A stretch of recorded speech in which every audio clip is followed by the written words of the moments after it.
Hello guys, welcome back to another video of YouTube channel MD Masoom IT.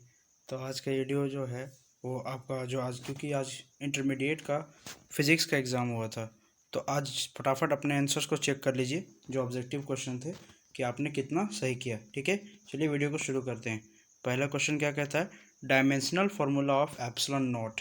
तो epsilon not का dimensional formula क्या होता है, यही पूछा है ना पहला क्वेश्चन। इसका आंसर कैसे निकालोगे आप लोग? इसका ऑप्शन सही ऑप्शन होता है आपका M-1, L-3, T4 और A2। ठीक है, तो ये आपका सही ऑप्शन हो जाएगा पहला का।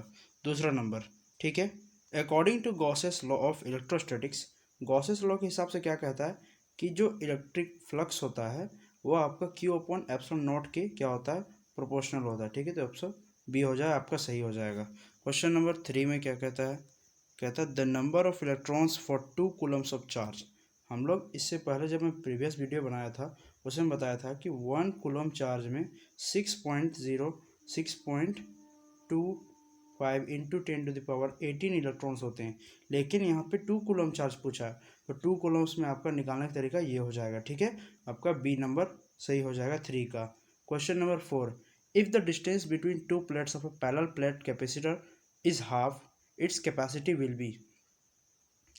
अगर कोई भी एक पैरेलल प्लेट कैपेसिटर है, अगर उनके बीच का क्या करें, डिस्टेंस को हाफ कर दे, क्या कर दें, डिस्टेंस को हाफ कर दे, तो उनकी उनकी कैपेसिटी इंक्रीज हो जाती है 2 टाइम्स। कैसे, देखो यहाँ पे मैंने अच्छे से एक्सप्लेन किया है कि यदि अगर ये होता है कैपेसिटेंस का फॉर्मूला A/0/d, ये दोनों तो कांस्टेंट है, यानी यहाँ पे एप्सिलॉन नॉट कांस्टेंट है।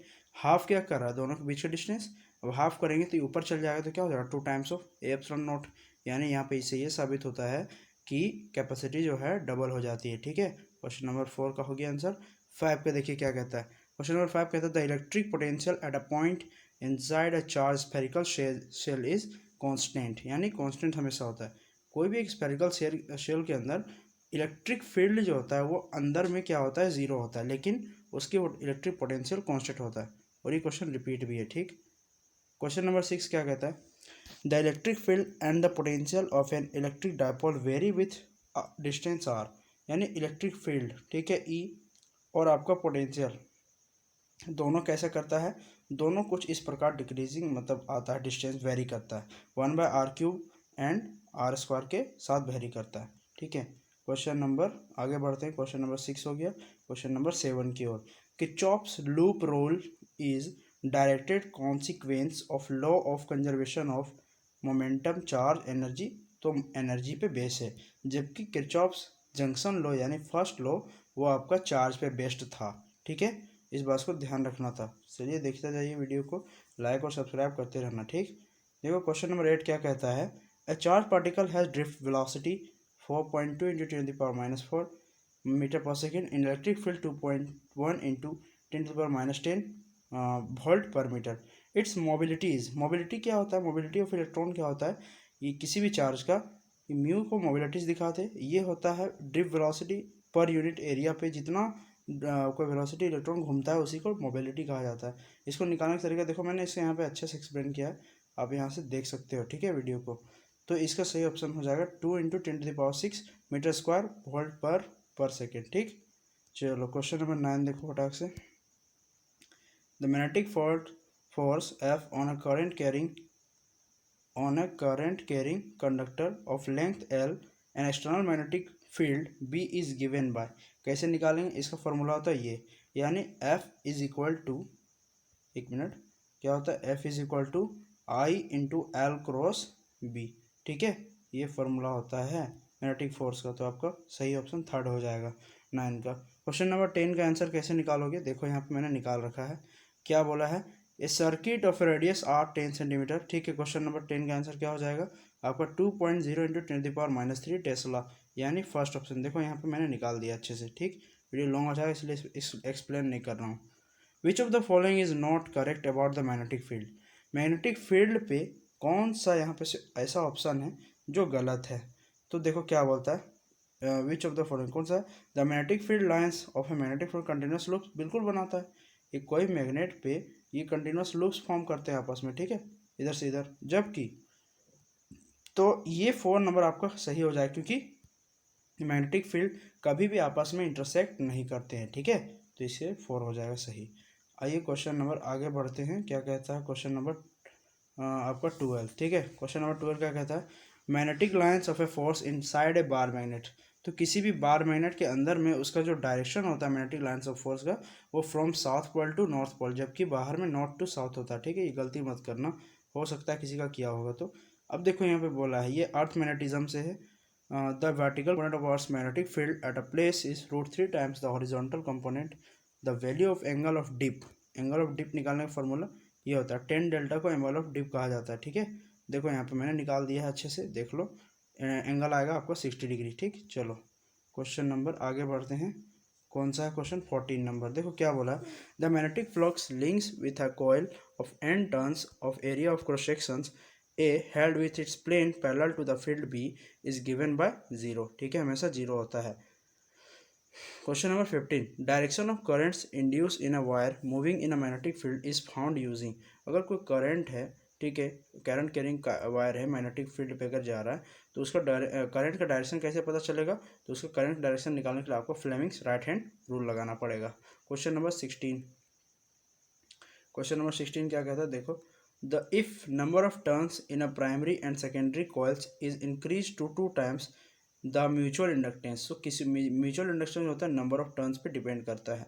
जब ये दोनों का डबल डबल कर देंगे तो 4 टाइम्स बढ़ जाएगा, ठीक है। चलो question number 17, a 100 ohm resistor is connected to a 220 volt 50 hertz AC supply. The RMS value of current in the circuit. तो RMS वैल्यू कैसे निकालते हैं, देखो मैं बताता हूँ। IRMS इज इक्वल टू होता है VRMS अपॉन रेसिस्टेंस, ठीक। अब देखो यहाँ पे क्या क्या गिवन है तुमको। VRMS कितना 220 वोल्ट है, ठीक। जबकि आपका ये तुम्हारा 100 ओम का रेसिस्टेंस है। इसको कैंसिल करोगे तो 10/2 आएगा, 22/10 आएगा। तो इसका आंसर 2.2 एम्पियर हो जाएगा, ठीक। Question number 18, in LCR circuit the phase angle between supply voltage and current. तो LCR सर्किट पे 10 ये होता है, ठीक है, LCR सर्किट पे। चलो question number 19, which of the following electromagnetic waves has the greatest frequency. तो क्योंकि गामा रे जो होता है वो सबसे फर्स्ट लाइन पे आता है किसी भी तरह का ये इसका अगर पैटर्न देखोगे, स्पेक्ट्रा देखोगे, तो गामा रे जो होता है ना सबसे ज़्यादा मतलब हार्ड होता है, जो इधर होता है एंड पॉइंट पे, ठीक। तो ये होता है इसका सबसे ज़्यादा फ्रीक्वेंसी गामा रे का। आगे question number 20, dash is used for photography in fog. धुएं में कुहासा में किसका फोटोग्राफी यूज होता है, इंफ्रारेड का, ठीक। इंफ्रारेड लाइट का इस्तेमाल होता है। अब virtual image larger than the object is formed in, हमेशा याद है ना, 10 का ही कॉन्सेप्ट है। कॉनकेव मिरर में एक ऐसा भी पार्ट आता है, जैसे देखो ये कॉनकेव मिरर है, ठीक है। अगर ये आपका सी होता है कर्वेचर, रेडियस ऑफ कर्वेचर, ये होता है पोल, ठीक है। जब इनके और यहाँ पे होता है एफ फोकस, अगर एफ और पी के बीच में रखते हैं तो पीछे वर्चुअल इमेज फॉर्म हो जाता है, ठीक है, और बड़ा भी, इसलिए कॉनकेव मिरर आंसर सही हो जाएगा। क्वेश्चन नंबर आगे बढ़ते हैं 22, the image form by the simple microscope. किसी सिंगल माइक्रोस्कोप के द्वारा इमेज जो फॉर्म होता है वो हमेशा इमेजनरी और इरेक्ट होता है, मतलब आभासी और सीधा, ठीक है, हमेशा सीधा बनाता है। चलो question number 23, with increase in wavelength the value of refractive index. किसी भी तरह का लाइट जो है अगर उसका वेवलेंथ आप बढ़ा दो तो उस मीडियम पे उस लाइट का रिफ्रैक्टिव इंडेक्स जो होता है वो हमेशा डिक्रीज करता है, ठीक है।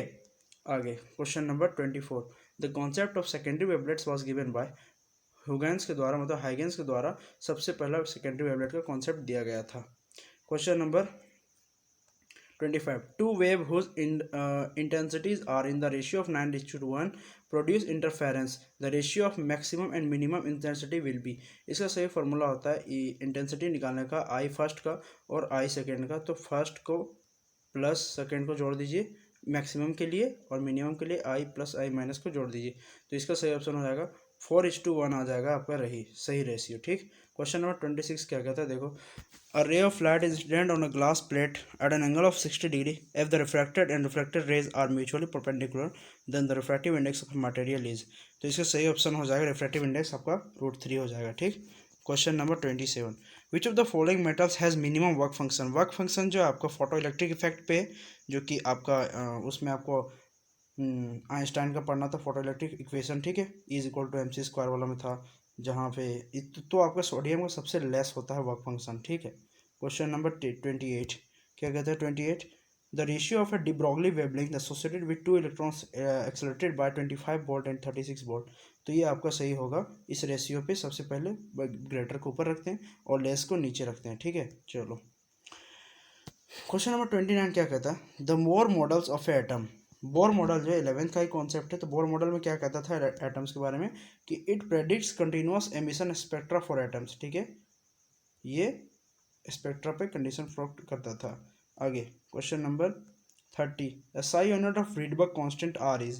रीडबर्ग कांस्टेंट का एसआई यूनिट पर मीटर होता है, ठीक है, पर मीटर।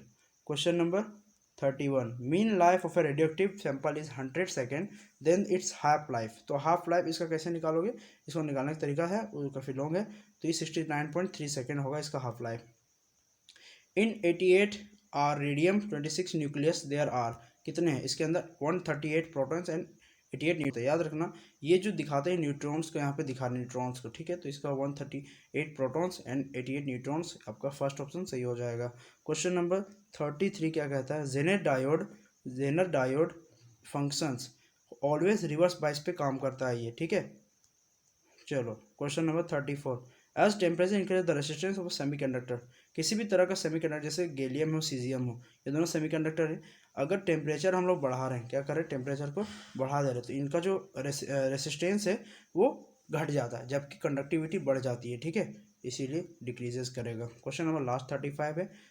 तो देखो, N type semiconductor is formed when dopant atom.